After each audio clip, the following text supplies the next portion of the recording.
Good afternoon, ladies and gentlemen. Welcome to another segment of Asaph Cafe. I am your host, Asaph Adonai, and this is just going to be a normal cafe because I don't think there'll be any more milestones for a while. Yeah. I mean, it's a milestone with the both of you, yes, because we just did our 100th show, and so I guess the next milestone will be 150, right? Maybe if we get that far. But in the meantime, let's just have fun with this here. So on my immediate left, we have the lovely Linda Brooks Curtis once again, one of our regulars. You gonna sing for us today?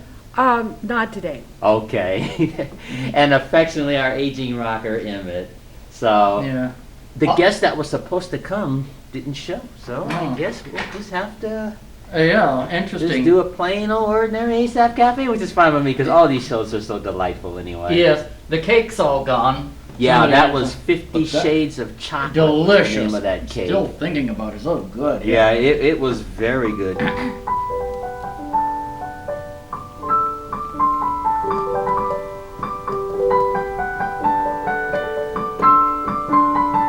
Oh, I forgot to pray briefly. We hadn't started yet, but go right ahead.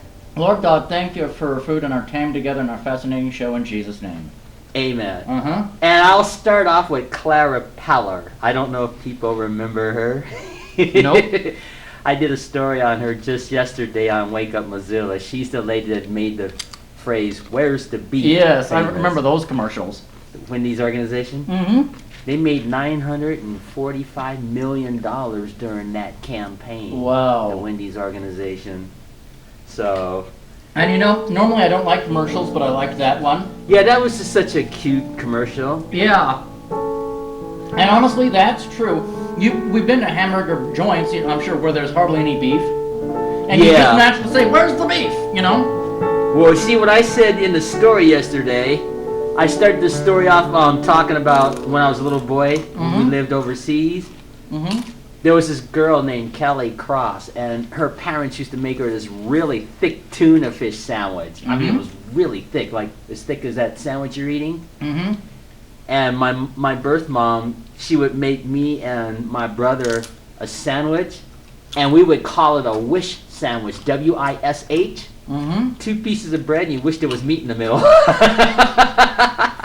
So when we saw that Wendy's commercial with Clara Peller and her 2 friends, one of the friends was saying, "Oh, that's just such a fluffy bun." Yeah. Mm-hmm. And she says, "Where's the beef?" Because the little piece of meat was like the size of a quarter of this big old bun. I know. It was so funny. So I just wanted to start this cafe talking about that wonderful. lady. She was such a delightful lady. Well, I recall when I was in England in 1971, McDonald's had not gotten there yet. And there was a place called Wimpy's, but it had what were called beef burgers, and they were very, very thin, tough patties. Really? So it wasn't like a hamburger. Yeah. They have McDonald's now. Yeah. Yeah, but you know, I'm not here to pitch any restaurant. That was just such a funny commercial. It was, you know? And we lost Clara after. Well, she got that fame when she was 81, and she passed away when she was 85. So that fame was thrust upon her all of a sudden. And I was thinking to myself, what a great way to end your life, you know, your twilight of your years. Yep. Yeah, it was funny, Yeah. I'm going to stop right here. But anyway, that was kind of a neat way to end your life, your twilight years, to have this opportunity to do these commercials and make a lot of money on top of that and just live out your remaining years. Yeah, and definitely. She left the world a joy with those funny commercials. And it was just something I wanted to give a little tribute to her. And normally I don't like commercials, Yeah. Normally I don't like commercials. I turn them off and turn on some music and miss almost half of my show. Even if I'm watching Star Trek, I hate commercials so much. Normally I just turn up to 320 something blank or listen to music, and I've missed some of Star Trek, but I just can't. But that was a funny commercial. Well, see, the problem I have with commercials, I know they have to do their pitches and so on. Yeah. But when you go to a movie theater, you're shoved with a bunch of commercials. You know, like about 15, 20 minutes worth of commercials. Yeah. That's the time to go out and get your popcorn and stuff, you know. Yeah, and you know, I can't even afford most of the stuff they pitch on the commercials, and I don't even want most of their stuff, you know. I just, you know, I don't know. I know, Yeah. but that's just the way it is, you know. Yeah. One commercial I like to daydream about, they don't have it on the radio, because I listen to a lot of, you know, radio. They had this commercial for this, either a safety equipment or some sort of, you know, wood equipment, you know, for chopping wood, and it sounded like a bandsaw. We have bandsaws, these other saws, and we have them going around, and here's how they're saving this, or I can't remember how it went, but it was advertising on the radio. I always like to envision that it's a giant bee behind a glass. They're advertising power saws and power tools, but it's a giant, huge bee, because it sounds like a giant bee, like as, you know, big as this wall, just huge. Wouldn't that be funny trying to advertise power equipment, but it's a huge, giant honeybee? Well, you know, there are some, I know commercials may not be exciting, Yeah. but they do have the commercials version of their Academy Awards every year. I don't know if you knew that or not. They do. I think it's called the Clio Awards is what they call it. Oh, yeah. For the best commercial or the funniest commercial or something like Yeah. that. And I may not be a fan of commercials, but I admit there's a few that have been kind of amusing. Yeah. Like that Betty White commercial for Snickers. The football player tackles her out there, bam, and knocks her as she flies back into the mud or something. Just those kind of things, but... Well, one thing I'm glad that they don't have is the sound of cicadas on commercials. Oh, okay. I don't know if you encountered those when you were in Las Vegas, but they're in No. California too. Okay. And they make especially during mating season, they make this awful sound that makes you nauseated. Yeah. I don't even know what cicadas are. Well, you think that it's almost the sound of power wires. Yeah. But it's not, it's cicadas. Are they an insect? An insect. Oh, yes. never heard of them. They're bigger than bees, I think. Whoa. Yeah. Amazing. Fascinating. Emmett, you knew the song? You played it a few times. It's Agent something or another. Not even close. Don't know. I don't know. I can't remember the TV show. Tarzan. Oh yeah, Tarzan. Yeah. I never watched Tarzan. You know.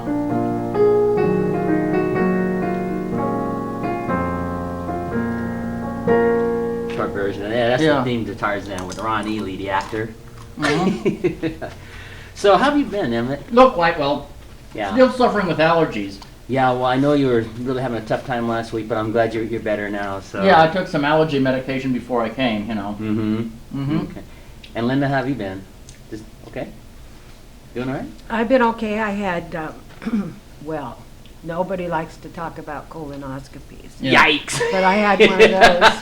Oh. And then I had dental work this week. I had 2 fillings, and I am so glad that my dentist is a perfectionist because I have some beautiful teeth now. And it's only going to get better. Good. So I've gone through that, and then, well, I suppose it's old age catching up. I have had backaches Ouch. the last couple days. Anyway, I was very grateful to get a DVD of the rough footage of the talent show that was held April 18th at Missoula Manor. It was kind of interesting because there is a great deal of unearthed talent among senior citizens. And so many of them just have too many other activities or disabilities that they don't want to get up in front of other people and entertain, even though they might have fabulous talent. So we were able to have 8 acts in our talent show, plus a person to come do sing-alongs, play piano and Wonderful. songs. I see. And what did you do? What was your part? well, I was the MC. Oh, you were, okay. I was the MC, Cool. and then I directed 2 people in a very short scene. Okay.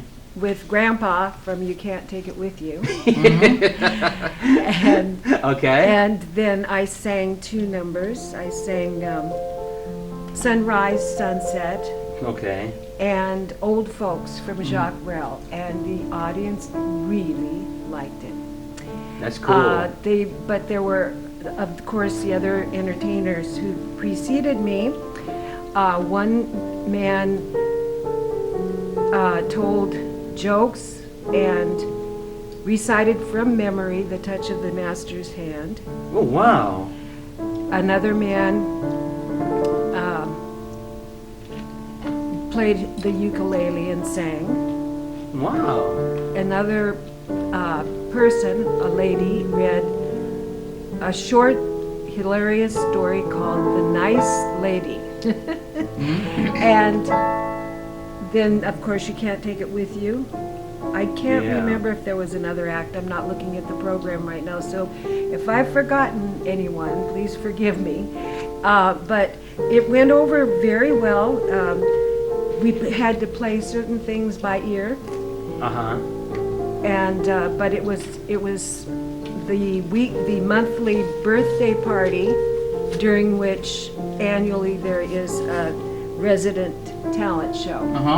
And it was well received. It was a good time. Okay, and that's going to air pretty soon, that show? I was told that it would be airing around the 1st of June Here on the station 189. here? Wow, how Okay, exciting. and of course you've got the DVD version too, right? Well, if people see that and they want to get a copy, they can just call this MCAT studio and get a copy of it, the DVD version. Right. They'll have it available here. So you get to see Linda Brooks Curtis MCing.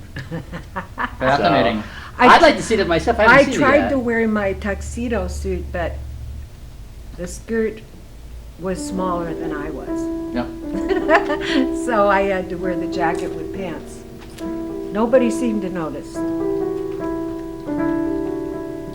Anyway, so the big concern at the Manor these days is our summer fundraiser. We'll be selling raffle tickets to help alleviate the payments for people who are on disability and to have gaps in their income. Yeah. And then we have an anniversary coming up this summer. I think it's like the 43rd anniversary of Missoula Manor. That has been here in Missoula.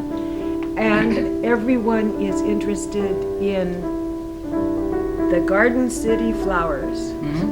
So residents at the Manor have little garden plots alongside the park, and they get to plant whatever they want to. Wonderful. That little tiny strip of ground. And it's, when I was in England in 1971, as I said, it's amazing how people there, they may live in a small apartment and they may have just a tiny, tiny, tiny postage stamp for a yard, but they fill it.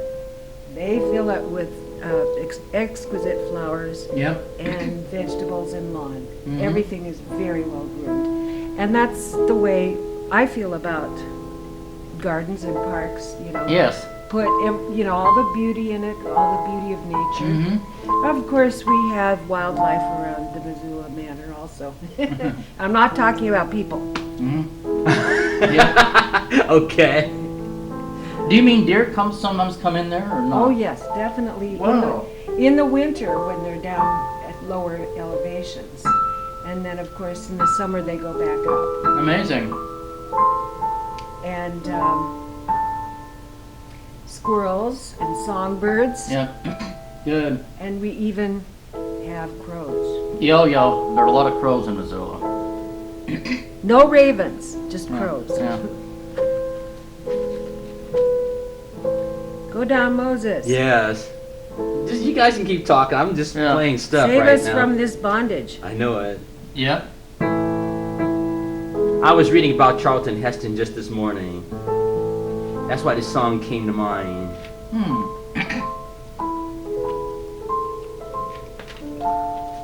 It's a beautiful song. Well, it's an American spiritual.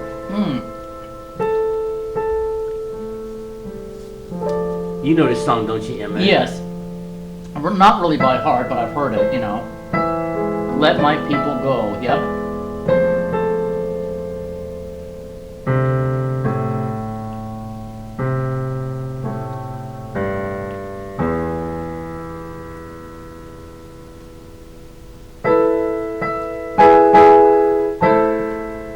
There you go. Mm-hmm. Let my people go. Mhm. Anyway, getting back to Charlton Heston, I was reading about him because I'm debating whether to do a story on him tomorrow or not. Mhm. Good choice. Well, I have to. It depends on the notes and how much I can put together. Because when I was reading his bio page, it was just too much, and I only get so many minutes. I've got to figure out how to take the best notes if I decide to use him. Well, let me add a little tidbit here you may be interested in, Sure. which you might not cover in your report. Okay. He started out in Chicago, and in order to help alleviate his expenses for college, he served as an art model. Mhm. And anybody who knows about art models knows that generally they are expected to pose nude. Yeah. Because Did he it's- do that? It's for it's for people's being able to draw the human anatomy. Yes. I see. And he did. Wow. That I was didn't know. part I of had the to check way- that out. It was honest work. Well, years later, I didn't know that at the time. When I was in California in, what year was that? 1973. Uh-huh. I was looking for work and I was recruited. It said model needed. Uh-huh. They wanted a redheaded model, a redheaded female model. Yeah. Well, they expected me to pose nude. And they said, well, you can take your choice. You can make $20 an hour posing nude or $10 an hour with your clothes on. So what did you pick? The Well, one with the because- clothes on. I figured I would have done the same. I would have done the But same. they painted me as if I were nude. Oh, I see. But one of the things that they did is they would give me things to focus on, Uh-huh.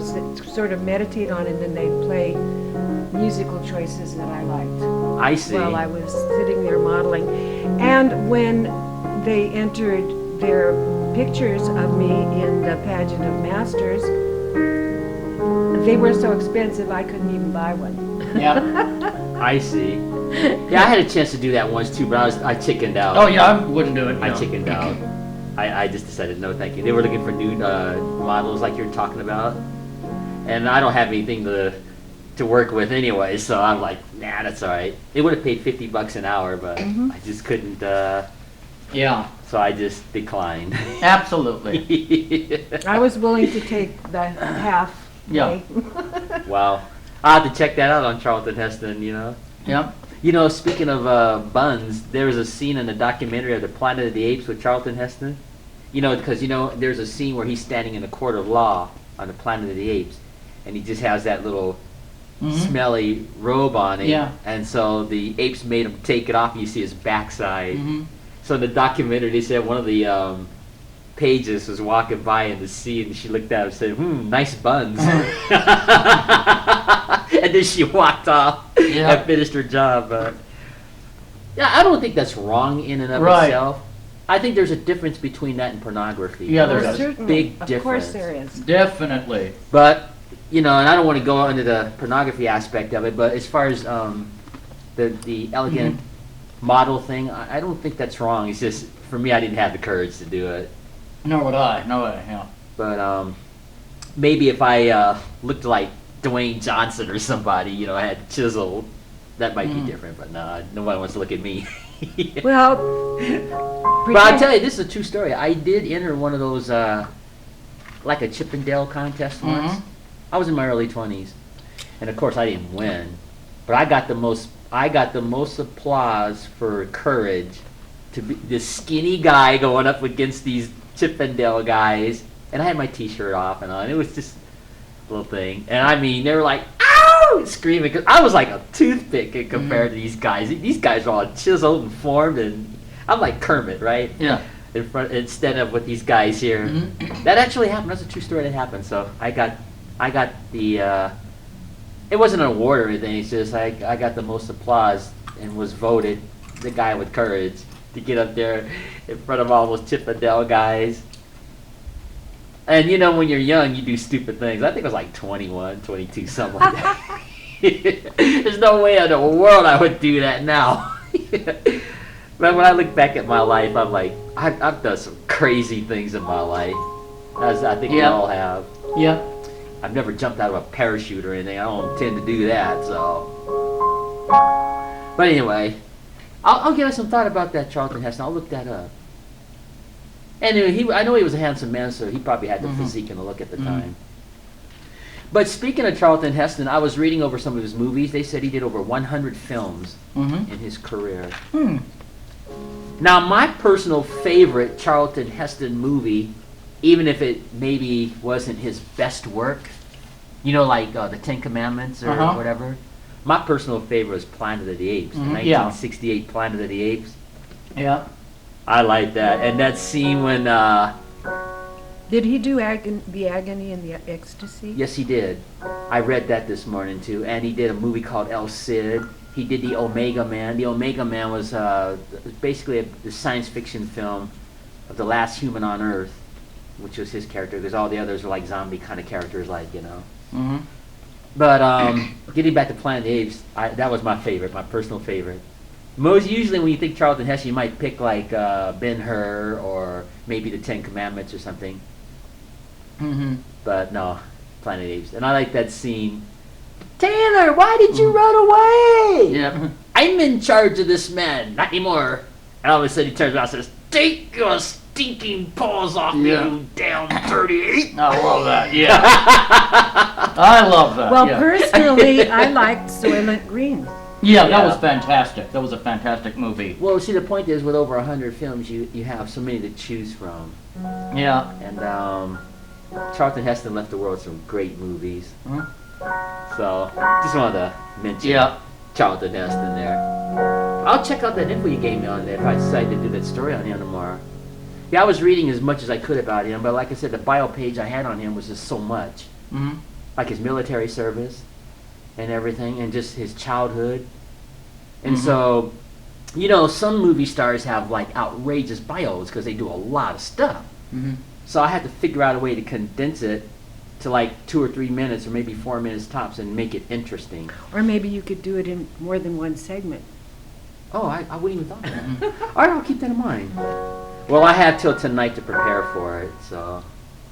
But anyway, you missed my Opus 1, I'll do it again.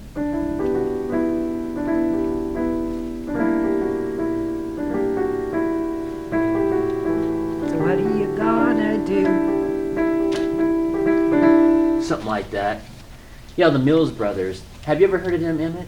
What? The Mills Brothers. Have you ever heard of them? No. They did a song called Paper Doll. I think that was their biggest hit. Da da da da Yeah. da da da da. To call my own. I've heard a song called Satin Doll, I'm sorry. That's a but I don't remember how it went.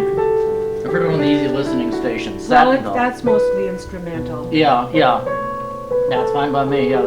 I think that was, Yeah, the Satin Doll goes like this. Oh,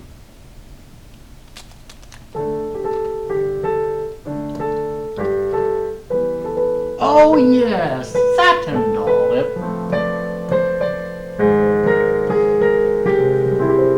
Yeah, that is the Satin Doll. That's Duke Ellington. Yep. And the other one is Paper Doll.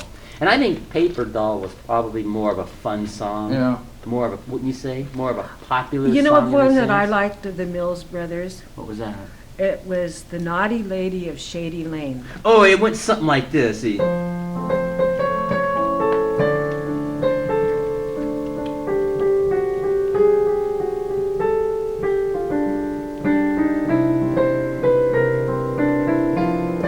think that's Shantytown. Yeah, it is Shantytown.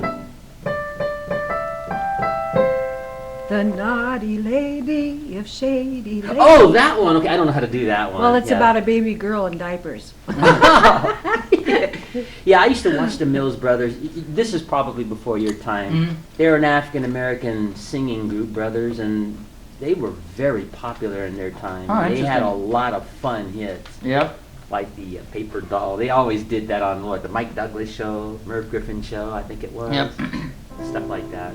They were just pretty cool group. Yeah. I don't think anybody would even remember them now. And I remember that they were friends and mentors of Wayne Newton. Oh.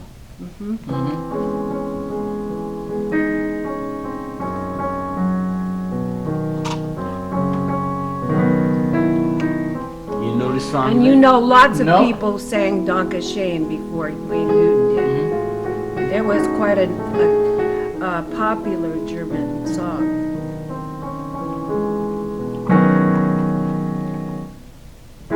Yeah, Dr. Shane. Yeah, but it worked for Wayne Newton, so.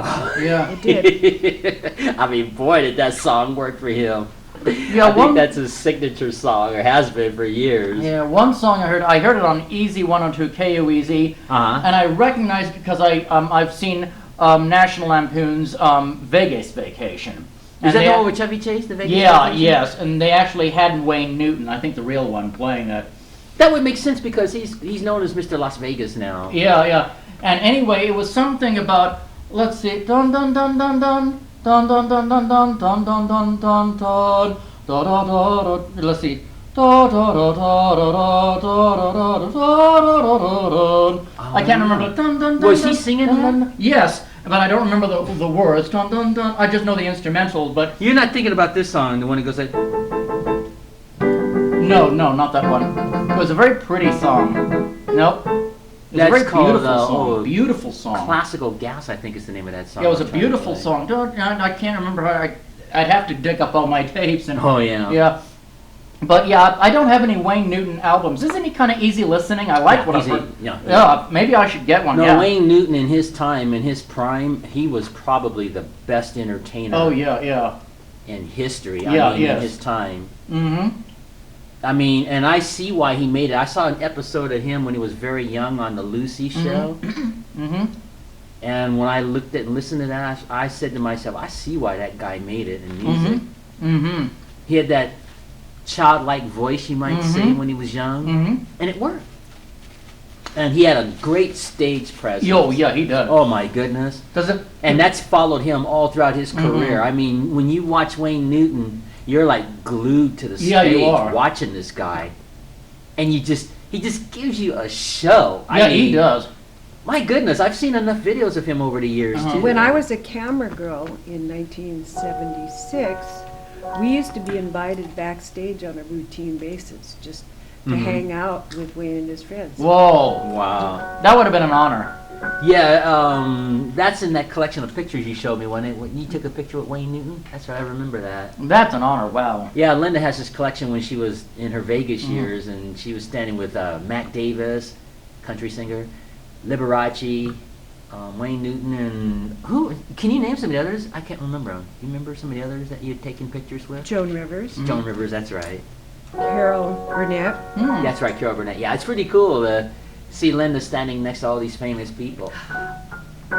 You're just Bob as Newhart. famous to me too. Yeah, Bob Newhart. That's right. Well, to me, you're famous. You know what I said to him? What? I don't even want to tell you how many years you've been my favorite performer. Oh, Yeah. I'm sure he's gotten that most throughout his life. You know what I liked about Bob Newhart? I've seen some of his stand-up comedy shows. You know, like when they do those like hour comedy shows or 2 hour comedy Yeah. shows, and his was really clean.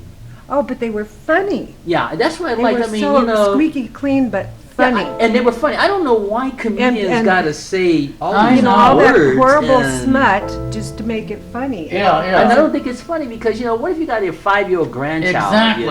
You know, you want to see a funny show, and Bob Newhart, I've seen his comic works, and they're very, very funny. And of course, I like his TV shows too. He seems Yeah. to be very consistent. He He has a wonderful sense of timing. Yeah. Yeah. Well, I had seen him as a young man on the Dean Martin show doing comedy. Bob Newhart is a young man. And of course, he did the Bob Newhart show when he plays the psychologist. I thought that was a good show. Uh-huh. And then, you know, he was married to Emily, Suzanne Plachette, the actress, Suzanne No, Plachette. no, no, Well, no. her TV name was Emily, you know, Bob and Emily Hartley. And I'm leading up to something. So by the time Bob Newhart did his next series called Newhart, he was in Connecticut. He played the innkeeper. Mm-hmm. And so they had all these crazy characters like, Larry and his two brothers. I'm Larry, this is my, I'm Daryl, this is my, Larry and this is my brother Daryl, my other brother Daryl. Mm-hmm. He had two brothers. Well, where I'm going with this is when that Newhart series ended, it ended with Bob in his bed sleeping, and it was a dream. And when his wife rolls over, it was Suzanne Plachette, from the series before. And so Bob Newhart was telling Emily that he had this dream that he was an innkeeper in Connecticut with these crazy characters. And it was a funny ending to the Newhart series that they would take the former wife from the previous series and have them together talking about the series that just ended. And she just looks at it and says, it's just a dream, Bob. Go back to sleep. Amazing. And that's how that ended. And when I first saw that was so funny. And that was one of the most funniest scenes in TV history, that history says. One of the funniest. The person who was a real standout on that show was that blonde girl. Oh, yeah. You mean on the Newhart show? Yeah. The blonde hair girl? I don't remember her name. Stephanie, I think, was the character she played. Just so unbelievably pompous and egotistical and narcissistic, and well, it's just like Fonzie it's just like Fonzie on Happy Days. Happy Days. This guy is so arrogant and just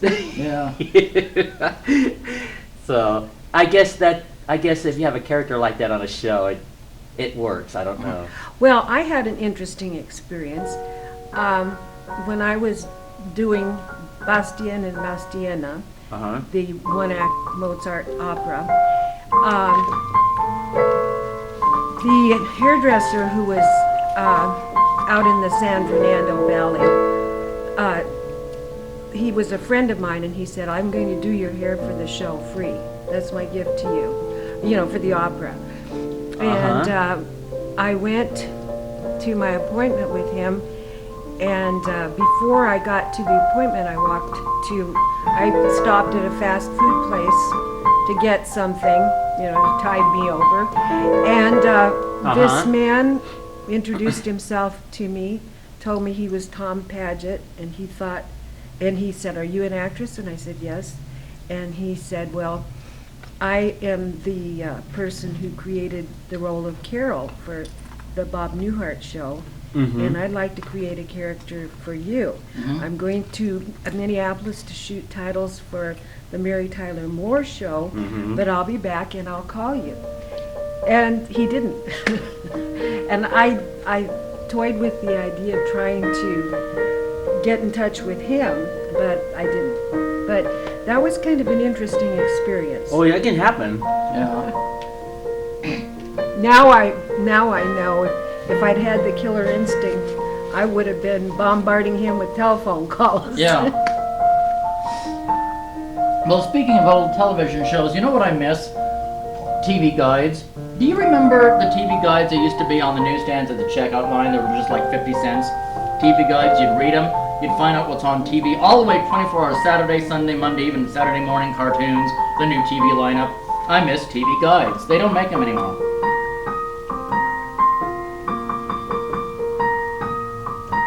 Well, they certainly were a topic of conversation. Yeah. I miss the old TV guides.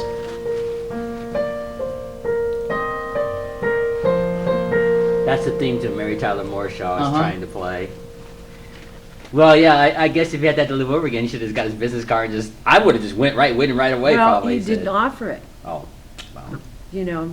Well, that's too bad, but he would have been really good in that, I'm sure. I can imagine. I can picture it. I've seen your work. I've seen your past work. You showed me some of those videos when you were younger, so I'm sure you would have been a big hit. Well, life goes on. It's okay. And we all have marvelous experiences regardless of our situations. Yeah. Because God creates situations and encounters and protects us. Yeah. And maybe you were protected, from that. It's like these child stars that get so much attention on them as children, and then they grow up They get older and the attention falls off, and it just messes with their head. Mm-hmm. Either that or Perhaps. they have those self-destructive habits. Yeah, I mean, so maybe you were being protected. I don't know.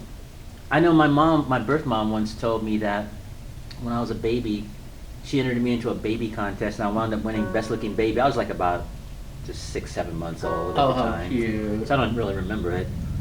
But they offered my parents to use me in Alaska for whatever stuff they were doing up there at the time, and my parents said no. And I often wonder what would have happened if that would have happened, you know, and then I get older and the attention's taken off. Would I have wound up in drugs? Who knows? Mhm. Maybe the Lord was protecting Yeah, me yeah. by my parents saying no. Mm-hmm. Winning the best looking baby was good enough, and I think they had me in a magazine or something like that. So But cute. other than that, no, that was as far as my baby career. Yeah. I love babies. They're so adorable. Yeah, they are. Yeah. And you know, so much time has gone by. 25, almost 30 minutes have gone by already. Uh-huh. We got about 15 minutes left. Time just flies. Yep. Even when we do a plain ordinary show. Yep. So, anyway, that's as far as I got as far as any acting or Yeah. whatever. But as I look back at my life, I probably wouldn't be a piano player Mhm. if my parents had entered me into that. Mm-hmm. I mean, pursued that the next step, you Mhm. know.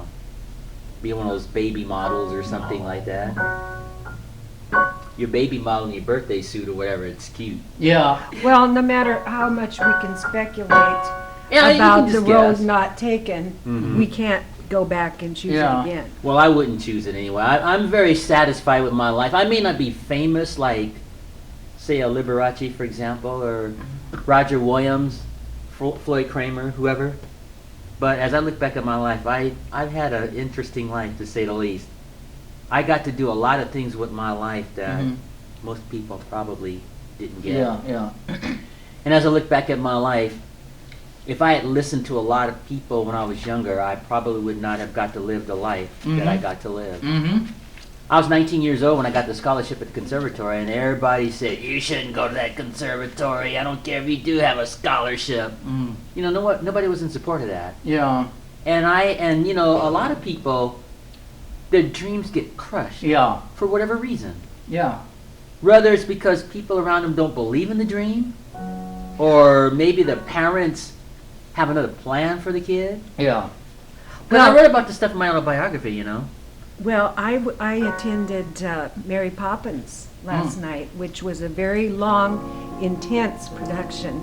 And, you know, people went to it thinking, well, I've got the movie and the music memorized, you know, and it was much, much different. There were only a few plot elements that were the same, and a lot of the emphases were different. And just as I have stressed, that spoonful of sugar was very, very important. It was stressed. And also,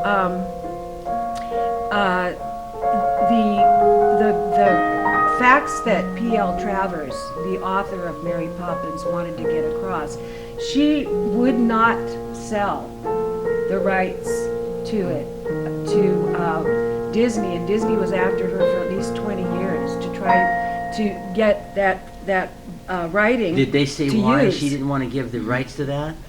Well, she didn't want it popularized or changed. And according to, she was still alive and around when the movie Mary Poppins was created. And we all know that Walt Disney does fantastic work and brings out good values. Yeah, he always did, yeah. But she felt that that Mary Poppins had distorted her work, the movie Mary Poppins. And Really? one of the things that, if you read about her life, this is a person you could report on, Okay. was that she grew up, I believe, in New Zealand, and her father was a banker, and he was very, very, very much like the character she created as Mr. Banks. Mr. Banks felt trapped in a role. You know, he had to be the perfect head of a family, and his family all had to be perfect and associate with the right people and this, that, and the other thing. and they had to have a nanny. The mother wasn't allowed to raise the children herself. Oh. And in this version of Mary Poppins, it traces it back to Mr. Banks had been raised by a horrible, horrible nanny who taught him the wrong values and was just a tyrant.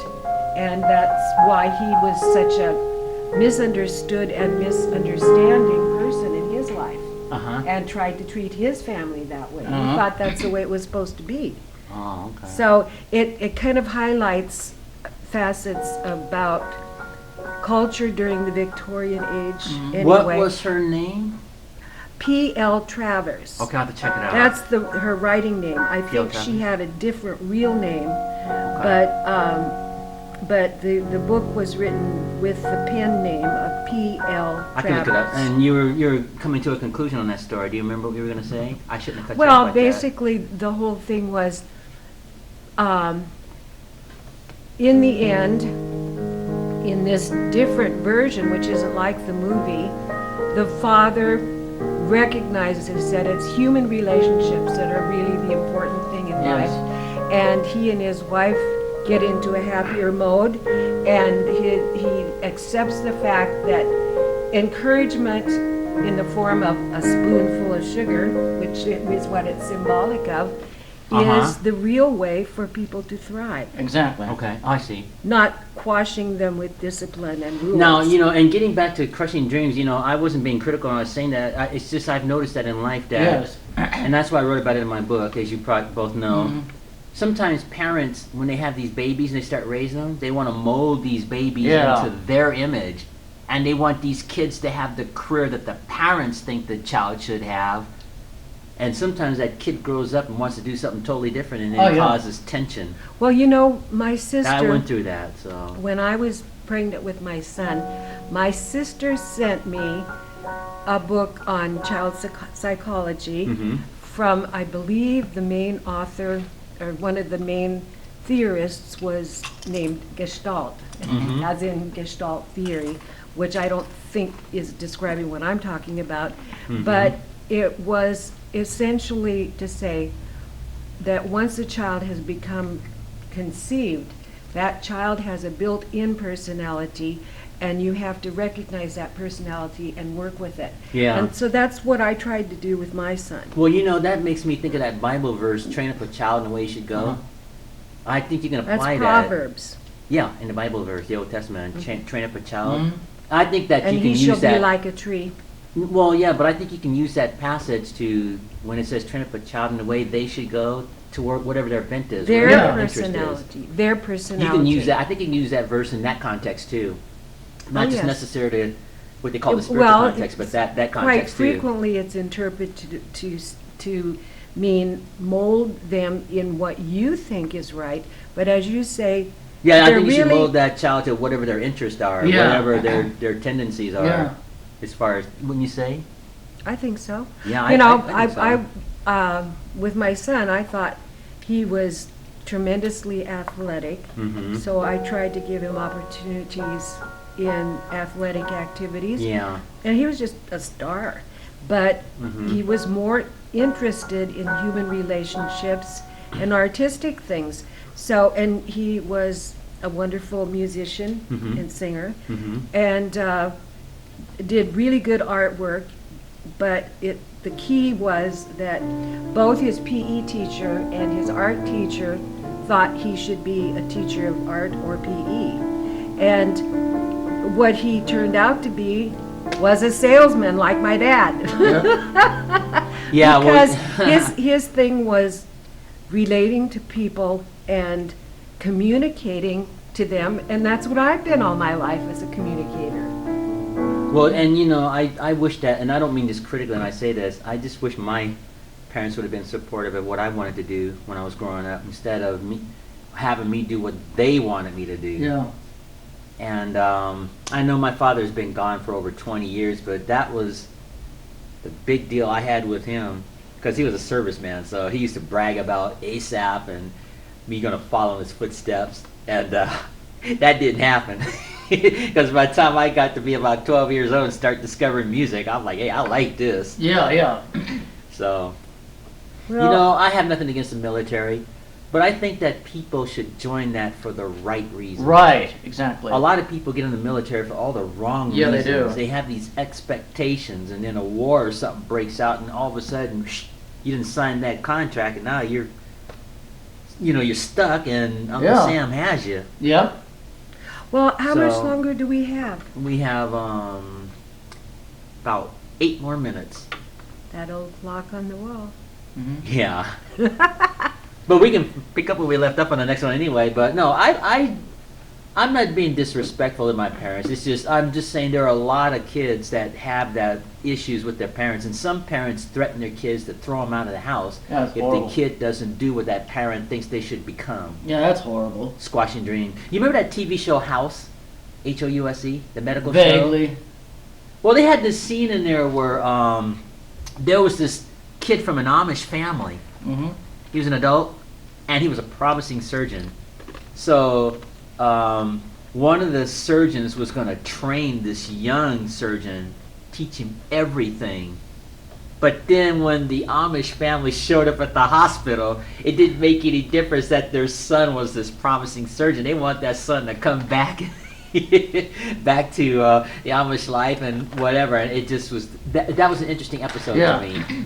That's the best way to describe what it was like for me growing up. Now, in the case of this TV show, it's a TV show. He goes back home. Yeah. But some people don't. And then He they either did go get- back home. He did, but that's a TV show. But some don't. They want to follow their dream, and then they either get disowned by their parents or thrown out of the house or something Horrible. crazy. And it shouldn't be that way. It should No, be like that yeah. New Testament, Old Testament verse we talk about. Whatever your tendencies are for your children, what they're interested in, Mhm. you should train them in that. Yeah. Not mold your child to be what you want them to be, Yeah. so that you can look good as a parent and brag Yeah. to your peers. Oh, my son's doing such and such and such and such, or my daughter's doing such and such. You Yeah. know? But that's just my experiences. Well, anyway, I did have a fun life. to me. Mary Poppins was extremely well directed, and every single performer, right down to the ensemble members, to the instrumentalists in the orchestra, were just Uh-huh. fabulous. Okay. Yeah, and you saw that recently, right?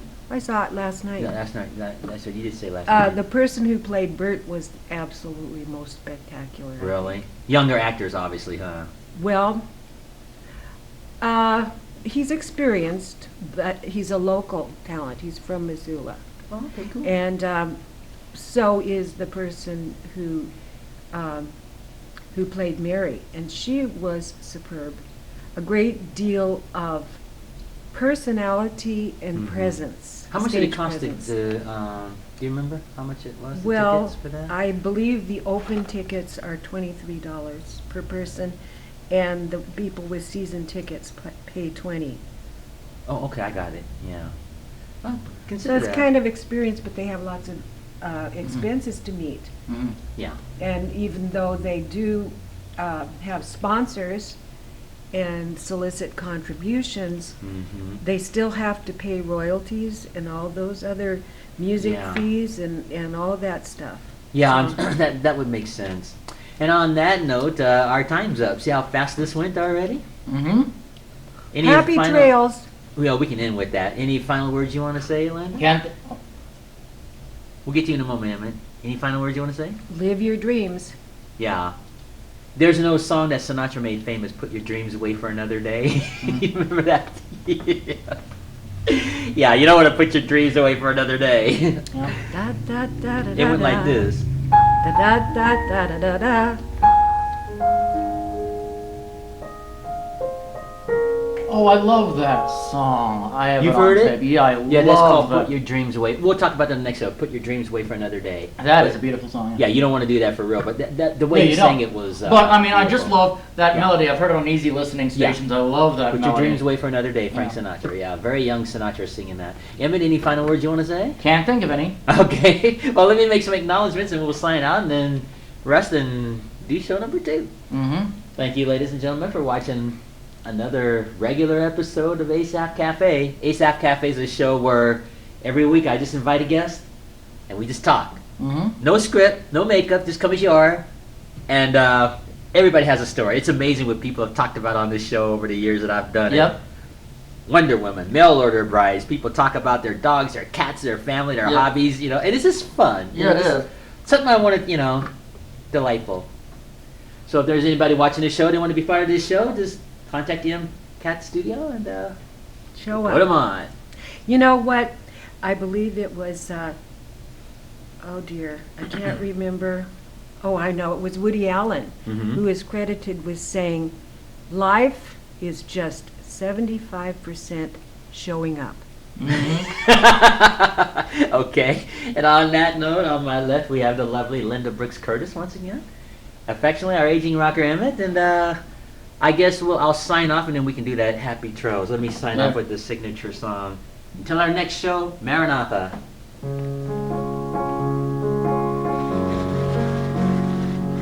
God bless you. Now let's do that. To you, until we meet again. Happy trails to you. Here's hoping until then. Have a good week. Yeah.